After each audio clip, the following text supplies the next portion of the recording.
Сегодня мы продолжаем общаться с врачом Устиновой Натальей Алексеевной, задавать вопросы, которые к нам приходят от людей. Что такое кашель, продолжительный кашель, затяжной, еще так говорят? Затяжной кашель также есть причины, чаще всего они вирусные.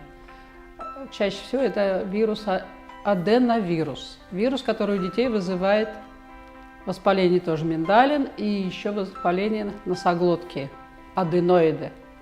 А у взрослых это постоянное по задней стенке протекает слизь, это называется фарингит. Это тоже вирусный, поэтому начинать надо с вирусов. Бывает сухой и влажный кашель. А какова его причина? Почему они такие разные? Да.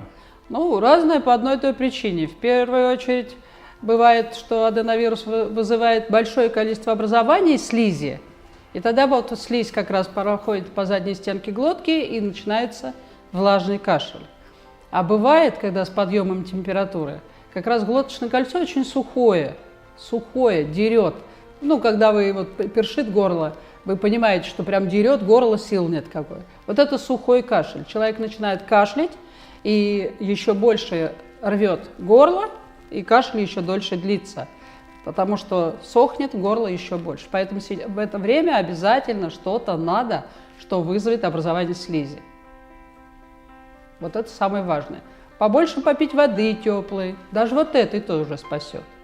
Нужны ли таблетки от кашля? Я неоднократно видел в аптеке и сам их покупал, но после них мне становилось только хуже. Мукалтин? Да, есть такие таблетки, их дают всем, и деткам, и взрослым, и всячески. В них есть травяное составляющее, но так как это все-таки химическим путем доведено, оно больше раздражает горло, на какое-то время снимает симптом. Именно симптом, но причину не убирает. И кашель все равно будет, и вот он будет как раз длительный, нудный, изнуряющий. Человек начинает при кашле потеть, и это показатель того, что кашель пошел садиться вниз в трахеи, в бронхи. Вот тогда и начинается бронхит. Хорошо, я понял, таблетки не помогают. А какой у вас есть продукт? Продукт не один, есть.